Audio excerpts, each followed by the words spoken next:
హాస్యం పండించాలని అంటే చాలా టాలెంట్ ఉండాలి. ఒక సినిమాలో కానీ ఒక స్టేజ్ పైన కానీ ఎదట వాళ్ళని నవ్వించాలని అంటే దానికి ఒక కళ అనేది ఉండాలి.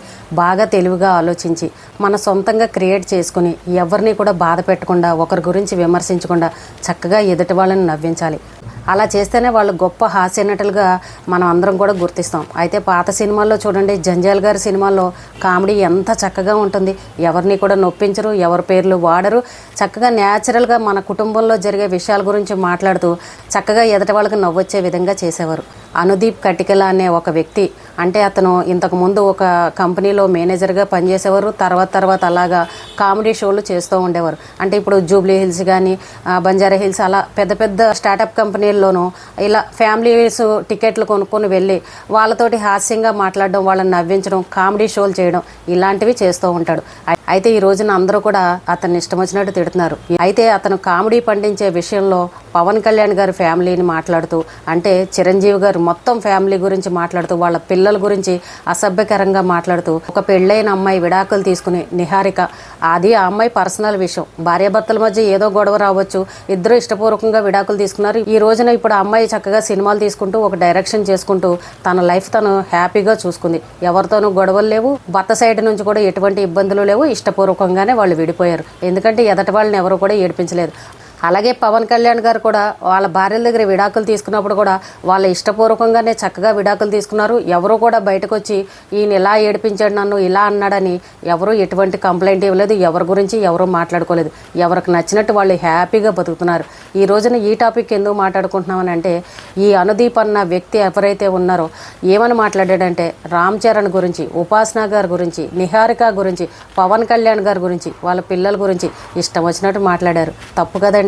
మనం హాస్యం పండించాలని అంటే ఒకళ్ళ ఫ్యామిలీని టార్గెట్ చేసుకుని మాట్లాడతారా? పోనీ వాళ్ళ ఫ్యామిలీ గురించి మాట్లాడాలనంటే వాళ్ళ ఇంట్లో జరిగే సరదా సన్నివేశాలను తీసుకుని చక్కగా అలా కామెడీ రూపంలో చేశారనుకోండి, ఆ కుటుంబ సభ్యులు కూడా చూసి మన ఫ్యామిలీ గురించి భలే సరదాగా జోక్గా చెప్పాడని వాళ్ళు కూడా నవ్వుకుంటారు. వాళ్ళ కుటుంబంలో జరిగిన బాధాకర విషయాలన్నింటినీ తీసుకుని అది కామెడీగా చేసుకోవడం అది ఎంతవరకు కరెక్ట్? ఒక ఆడపిల్ల విడాకుల గురించి పబ్లిక్లో అందరి ముందున హాస్యంగా మాట్లాడుతున్నామనంటే, ఎంత వెకిలిగా మాట్లాడుతున్నామనంటే, రేపు మీ ఇంట్లో మీ కుటుంబ సభ్యులు ఉండొచ్చు, మీ ఇంట్లో ఆడపిల్లలు ఉండొచ్చు, లేదంటే మీ బంధువుల్లో ఎవరైనా ఉండొచ్చు, వాళ్ళ గురించి వేసి మాట్లాడచ్చు కదా. పవన్ కళ్యాణ్ గారు వాళ్ళ ఫ్యామిలీ గురించి ఎందుకు మాట్లాడాలి? చిరంజీవి గారు కొడుకైన రామ్ చరణ్ గురించి ఎందుకు మాట్లాడాలి? రామ్ చరణ్ గారు ఆస్తి అంట అంతా కూడా ఉపాసన గారు అంట. ఉపాసన గారి దగ్గర కోట్ల ఆస్తులు ఉన్నాయని చెప్పేసి రామ్ చరణ్ గారు అమ్మాయిని పెళ్లి చేసుకున్నారంట.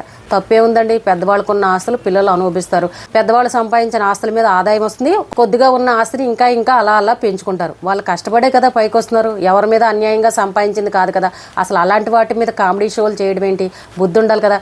ఇప్పుడు పవన్ కళ్యాణ్ గారు ఏమీ ఒక సినిమా స్టార్ కాదు, ఒక డిప్యూటీ సీఎం. మరి అలాంటి ఆయన మీద ఈ రోజున కామెడీ షోలు చేస్తున్నారనంటే మరి ఆయన ఫ్యాన్స్ ఊరుకుంటారా? ఆయన అభిమానులు ఊరుకుంటారా?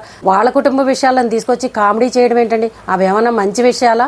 ఇప్పుడు కామెడీ చేయాలనుకోండి, వేరే కుటుంబాన్ని ఎందుకు టార్గెట్ చేయాలి? మీకు సొంతంగా క్రియేట్ చేసుకుని చక్కగా ఎదటి వాళ్ళని నవ్వించే విధంగా ఉండాలి. అప్పుడు మీరు కామెడియన్గా ఒక పేరు తెచ్చుకుంటారు. కానీ ఎవరో కుటుంబాన్ని టార్గెట్ చేసి వాళ్ళ ఇళ్లలో జరిగిన విషయాల్ని మీరు కామెడీగా చేస్తే అది మీ టాలెంట్ ఏముంటుంది? అది గొప్ప విషయమా? ఈ రోజున చిరంజీవి గారు ఫ్యాన్సే కావచ్చు, రామ్ చరణ్ ఫ్యాన్సే కావచ్చు, నిహారికకు పవన్ కళ్యాణ్ ఫ్యాన్స్ అందరూ కూడా అతని మీద దాడి చేయడానికి చూస్తున్నారు. ఎందుకు ఇలా మా పవన్ కళ్యాణ్ గారి గురించి మాట్లాడావు? చిరంజీవి గారి ఫ్యామిలీ గురించి మాట్లాడే అర్హత నీకేముంది? వాళ్ళ కుటుంబంలో వాళ్ళ పిల్లల గురించి, వాళ్ళకి జరిగిన విషాద సంఘటనల గురించి నువ్వు ఎందుకు మాట్లాడుతున్నావు? వాళ్ళ విడాకుల విషయాలు తీసుకుని నువ్వు కామెడీగా ఎందుకు షో చేసావని ఈ రోజున ఫ్యాన్స్ అందరూ వెళ్ళి కొట్టడానికి రెడీగా ఉన్నారు. ఎవరి పర్సనల్ విషయాలు వాళ్ళకు ఉంటాయి. వాళ్ళనేమి నువ్వు పోషించట్లేదు కదా. బరువు బాధ్యతలు ఏమైనా నువ్వు పట్టించుకుంటున్నావా? పిల్లల్ని ఏమైనా గాలికి వదిలేశారా? ఇప్పుడు పిల్లలు చేసిన తప్పులకి పెద్దవాళ్ళు ఏమీ చేయరు కదా. అది వాళ్ళ పర్సనల్ విషయం, వాళ్ళ కుటుంబ విషయం.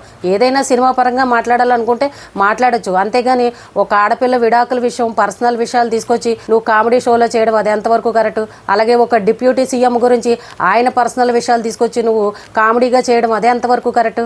ఎవరు ఊరుకుంటారు చెప్పండి? అంటే కామెడీ చేయడానికి కూడా ఎవరు దొరుకుతారా? వాళ్ళ గురించి మాట్లాడమనంటే మనం పెద్ద ఫేమస్ అయిపోవచ్చు.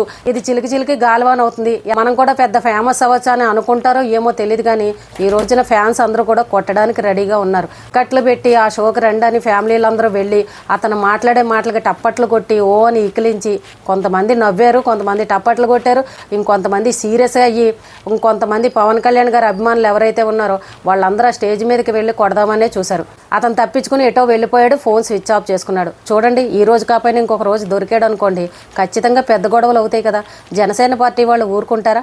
ఒక డిప్యూటీ సీఎం గురించి, వాళ్ళ కుటుంబం గురించి, వాళ్ళ పిల్లల గురించి, ఆయన పర్సనల్ విషయాల గురించి ఇలా కామెడీగా ఒక షోలో మాట్లాడాడంటే ఎంత ధైర్యంగా మాట్లాడాడు అంటే హాస్యానికి కూడా అద్దు పద్దు లేదు. చాలామంది ట్రోల్ చేస్తూ ఉంటారు పవన్ కళ్యాణ్ గారి గురించి. సినిమాలో సీన్లు ఏవేవో చిన్న చిన్న ముక్కలు తీసుకొచ్చి ఏవో కామెడీగా సరదాగా పెడుతూ ఉంటారు. చిరంజీవి గారి గురించి, రామ్ చరణ్ గారి గురించి. అవి మనం చూసినా కూడా చాలా సరదాగా అనిపిస్తాయి. వాటిని ఎవరు కూడా సీరియస్గా తీసుకోరు, ఎవరు కూడా తప్పు పట్టరు. కుటుంబంలో జరిగే పిల్లల విషయాలు, వాళ్ళ విడాకుల విషయాలు, వాళ్ళ పర్సనల్ విషయాలు, భార్యాభర్తల మధ్య ఉన్న తగువులు, ఇవన్నీ తీసుకొచ్చి నువ్వు కామెడీగా చేసుకున్నావు అని అంటే ఎంత తప్పండి అది. ఒక ఆడపిల్ల గురించి అలా మాట్లాడకూడదు కదా. మన ఇంట్లోనే ఆడపిల్లలు ఉంటారు కదా, ఏవో కారణాలతోటి భార్యాభర్తలు కొట్లాడుకుంటారు. దానికి పెద్దవాళ్ళు ఏం చేస్తారు? వాళ్ళకి నచ్చని వాళ్ళ దగ్గరికి వెళ్ళి నువ్వు బలవంతంగా ఉండమ్మా అని ఎవరైనా చెప్తారా? తల్లిదండ్రులు అనేవాళ్ళు ఎంతవరకు చెప్పాలో అంతవరకు చెప్తారు. అది వాళ్ళ తలరాత, ఇంకెవరు ఏమీ చేయలేరు. పిల్లలకి అంటాం కానీ వాళ్ళ తలరాతలను మనం కనలేం కదా. పైగా ఏమని కామెడీ చేశాడంటే, నిహారిక ప్లేస్లో నేనే కనుక ఉన్నాను అనుకోండి, వెంటనే విడాకుల మీద సంతకం పెట్టేటప్పుడు బాబాయ్కి ఫోన్ చేస్తాను. ఎందుకంటే బాబాయ్ ఎక్స్పీరియన్స్ కదా, రెండు సార్లు సంతకాలు పెట్టాడు కదా. బాబాయ్ కుడివైపు సంతకం పెట్టాలా, ఎడం వైపు సంతకం పెట్టాలా అని బాబాయ్ని అడుగుతుందంట. కూతురు ఫోన్ చేసి బాబాయ్ని విడాకుల మీద ఎక్కడ సంతకం పెట్టాలి, ఎటువైపు పెట్టాలని బాబాయ్ని అడుగుతుందంట. అదొక కామెడీ అండి. విడాకులు వాళ్ళ ఇంట్లో జరిగే విషాద సంఘటనలు తీసుకొచ్చి కామెడీగా చేసుకుంటారా? రామ్ చరణ్ పట్టుకుని బాడుకోమని మాట్లాడడం, రామ్ చరణ్ ఆస్తి ఏమో ఉపాసన ఆస్తి అని మాట్లాడడం, పర్సనల్ విషయాలు తీసుకొచ్చి మనం సరదాగా కామెడీగా చేసుకుని జనాలందరి చేత వ్యూస్ తెప్పించుకుందాము, టప్పట్లు కొట్టించుకుందాం, హైలైట్ అయిపోదాము, ఫేమస్ అయిపోదామని ఇలా అనుకున్నారనుకోండి, ఇప్పుడు జనసేన పార్టీ వాళ్ళు ఊరుకుంటారా? మా నాయకుడి గురించి నువ్వు ఇలా మాట్లాడతావని వాళ్ళు ముందు కొట్టడానికి వస్తున్నారు. ఆ కుటుంబంలో ఎవరినన్నా సరే మిగిలిన వాళ్ళ ఫ్యాన్స్ ఎవరు కూడా ఊరుకోరు. అతను ఎప్పుడు దొరుకుతాడో కొడదామని చూస్తున్నారు. చూడండి ఇప్పుడు ఎన్ని గొడవలు జరుగుతాయి, ఎన్ని రోజులని దాక్కుంటాడు. ఏదో ఒక రోజున బయటకు వచ్చి బతకాల్సిందే కదా. అప్పుడు పరిస్థితి ఏంటి? ఎవరైనా సరే మాట్లాడేటప్పుడు కొంచెం జాగ్రత్తగా పెట్టుకోవాలి. నోరు ఉంది కదా అని చెప్పేసి ఎవరిని పడితే వాళ్ళని కామెంట్ చేయడం, వాళ్ళ కుటుంబంలో జరిగిన విషయాల్ని మనం సరదాగా తీసుకుని ఎంజాయ్ చేయడం ఇది కరెక్ట్ కాదు. ఈ అనుదీప్ ఎవరున్నారో మరి అతని కుటుంబంలో కూడా ఎవరో ఒకరే ఉంటారు. బంధువులో, స్నేహితులో, తెలిసిన వాళ్ళే ఉంటారు. వాళ్ళ పేర్లు చెప్పుకుని ఇలా మా బంధువుల ఇంట్లో ఇలా జరిగింది, మా కుటుంబంలో మా అమ్మాయికి ఇలా జరిగిందని వాళ్ళ ఇంట్లో జరిగిన విషయాలు చెప్పుకోవచ్చు కదా. సెలబ్రిటీల విషయాలే తీసుకొచ్చి ఎందుకు చెప్పాలి? వాళ్ళు పర్మిషన్ ఇచ్చారా? అంటే ఎంత దిగజారిపోతున్నారో చూడండి. ఈ రోజున సరదాగా చెప్పిన విషయమే కావచ్చు, రేపొద్దున అదే సీరియస్ అవుతుంది. ఈ వ్యక్తిని మాత్రం జనాలు ఎవరు కూడా వదలరు. కామెడీకి కూడా హద్దు పద్దు అనేది ఉండాలి. ఒకరి కుటుంబం గురించి, వాళ్ళ పర్సనల్ విషయాల గురించి కామెడీ చేయడం అది గొప్ప విషయం కాదు. ఎప్పుడైనా సరే ఒక కామెడీ అయినా, ఒక కథ అయినా, ఏదైనా సరే మన సొంతంగా క్రియేట్ చేసుకుని మన సొంతంగా ఉన్నదాన్ని ఎదటి వాళ్ళకి చూపించుకుని వాళ్ళని నవ్విస్తే అది మన గొప్పతనం. సరదాగా ఉండే సన్నివేశాలు చెప్పొచ్చు, తప్పులేదు. పలానా వాళ్ళ కుటుంబంలో ఇలా జరిగిందని, చిరంజీవి గారి కుటుంబంలో ఇలా జరిగిందని చెప్పుకోవచ్చు. కానీ వాళ్ళు కూడా నవ్వుకునే విధంగా ఉండాలి. మన ఇంట్లో జరిగిన విషయాన్ని భలే సరదాగా చెప్పాడే ఈ అబ్బాయి అని వాళ్ళు కూడా నవ్వుకునేలాగా ఉండాలి. అంతేగాని వాళ్ళ కుటుంబంలో జరిగిన, వాళ్ళ పిల్లలకు జరిగిన బాధాకర విషయాలు తీసుకొచ్చి మనం కామెడీగా చేసుకోవడం అసలు అది ఎంతవరకు సభ్యత చెప్పండి? ఎవరైనా సరేనండి, ఒక ఆడపిల్ల గురించి, వాళ్ళ విడాకుల గురించి, వాళ్ళ పర్సనల్ విషయాల గురించి ఎవరు కూడా కామెడీగా మాత్రం తీసుకోకూడదు. ఈ రోజున చూడండి అతని పరిస్థితి ఎలా అయిందో. బయటకు వస్తే కొట్టేలాగా ఉన్నారు, శుభ్రంగా చెక్కేస్తామని చెప్తున్నారు.